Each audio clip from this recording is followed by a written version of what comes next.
guys, first order of business to get the bumper off, there's a couple of retaining plastic pins here. So we're going to take those off one by one. These are the little guys right there. And then, okay. So you can see here, this whole weather stripping is going to come off. We're going to let's pull it back right there. We're going to set that to the side in the garage. Get my little magnetic. These things are awesome to hold your hardware. So we're going to undo all of these bolts here. Remember, there are different ones on the ends with these two clips. So FYI, when you put it back, just make sure you put it back in the same orientation.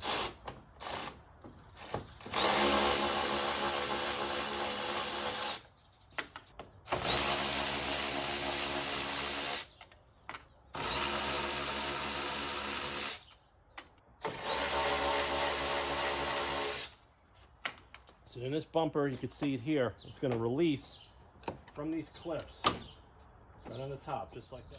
All right, guys, another step. Even though my car has PPF here, when we pull this bumper out over here on clips and you resting it, there's a lot of spring-loaded pressure, and I don't want to damage the PPF.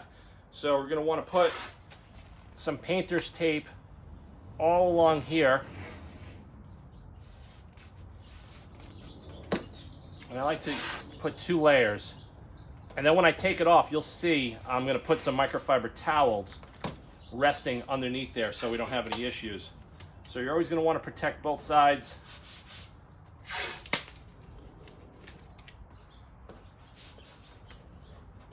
And that's just going to prevent anything from damaging the fender. If you want, you could even go a little further out if you're not sure. And that's it. We're going to do the other side and move on to the bottom of the car. All right, guys, so we're going to be removing these 10mm screws. There's 1, 2, 3, 4.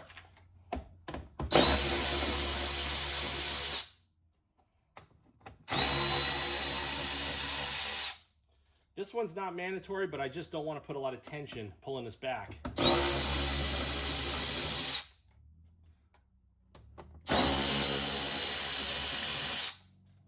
so we're going to grab the plastic liner.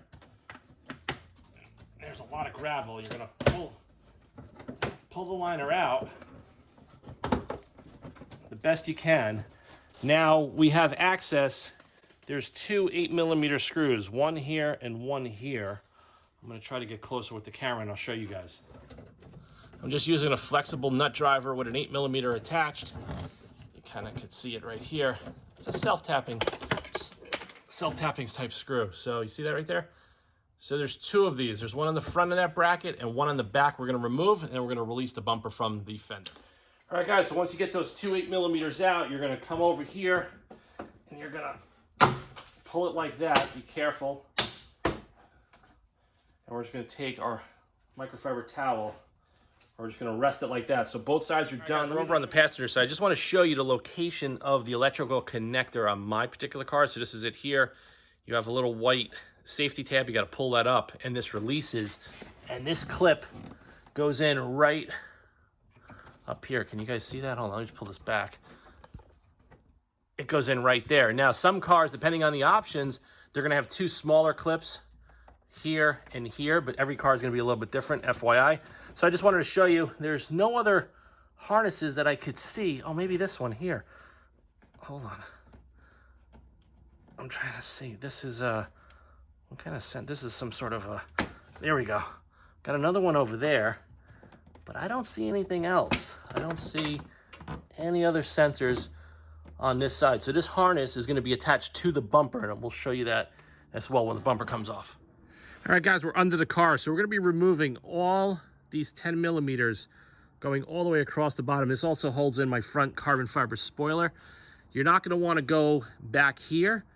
You're going to want to do all the ones in the front, and then this whole bumper is just going to pop right out. So we're going to do that right now, and then we'll pop the new grill in, and we'll see how it looks. All right, guys, just want to show you on the Vorsteiner grill, I have the mesh grill insert. This is optional to buy, or you could fabricate it.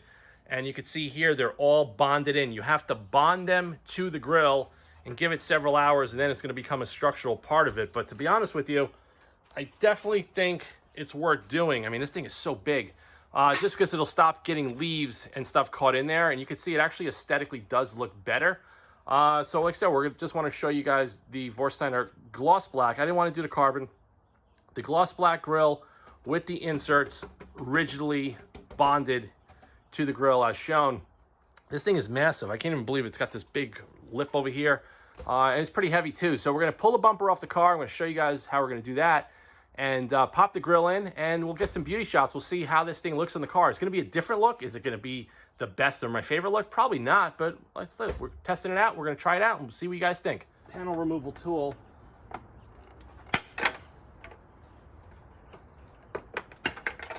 Okay, so now this whole harness is removed, and now we're gonna make an attempt to release the tabs all on the perimeter of this grill, the factory grill, to get it off. So what you're gonna do is you're gonna take your tool and you're gonna go against the painted little tab, push back, and lift up.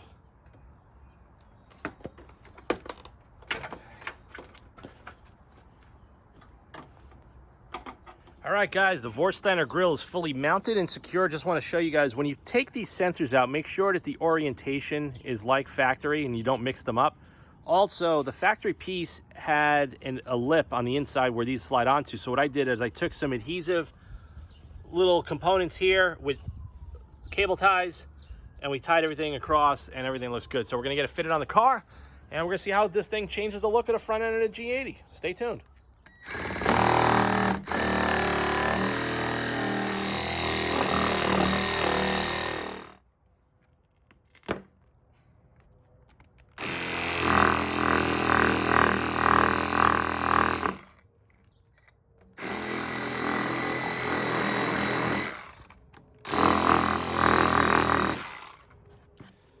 See how nice and clean that came out. It took a little longer than I thought because this thing vibrates like crazy, but now we have a perfectly clean cut. Doesn't look botched up.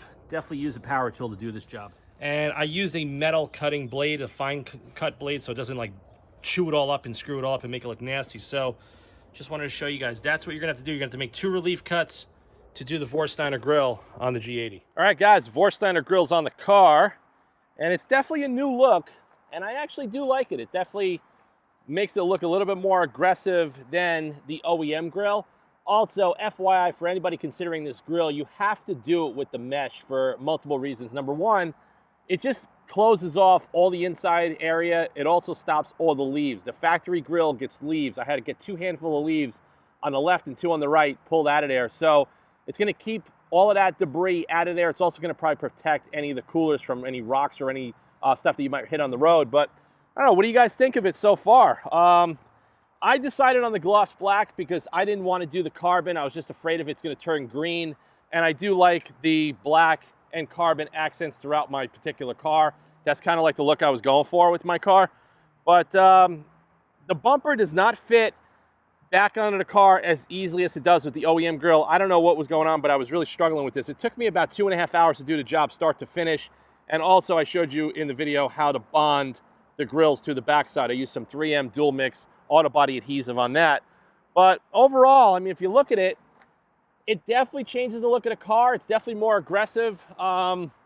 It's not lighter in any which way. I think the grill for this car is just such a big, massive piece. And also, I mean, there's not a lot you could do, you know, with this grill. Now, I came up with a design. I 3D rendered it, and we were working on doing a 3D print of the grill. The problem is it's just this piece is so big, like I showed you in the video, to 3D print it or to CNC it out of billet aluminum that I'm probably not going to make it.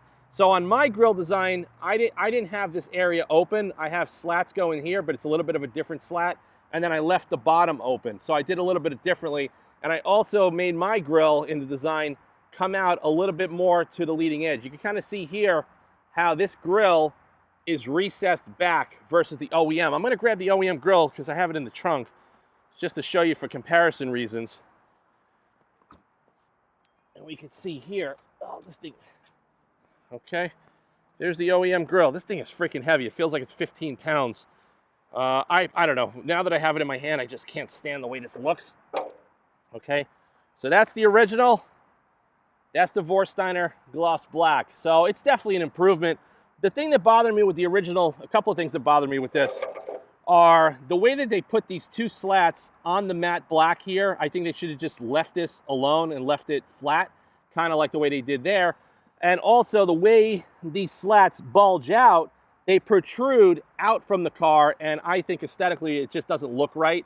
it should actually be a different design. And that's kind of like why I drew it out and I 3D modeled a different design based off the changes that I wanted to make on it. Also, my car doesn't have that sensor over here, and it doesn't have a protrusion for the sensor over there. So FYI, if you guys have that option on your car, you may have to do some finagling on how to get that to fit and go back on your car. But I don't know, what do you guys think? That's the original right there, and that's the Vorsteiner. I don't know, I like the Vorsteiner. I think it looks good. It's definitely going to be one of those little bit of mods that might hold me over for a little while. So overall, I like the look. Is it going to be the end-all, be-all of this car? Probably not.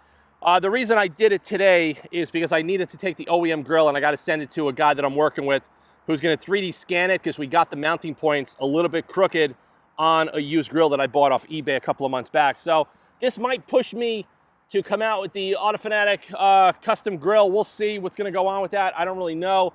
If anything, maybe I'll just do a one-off. But listen, post in the comments below if you think this enhances the G80. Do you like the original grill better? Do you like this grill better? Do you like the Adro or the full Vorsteiner conversion better? But I'm not spending $5 grand changing the whole bodywork and doing all that stuff in the car. I'd rather just sell the car and get something else. But the car drives so damn good that I overlooked the front end of it, even though it's like the least desirable part of this car.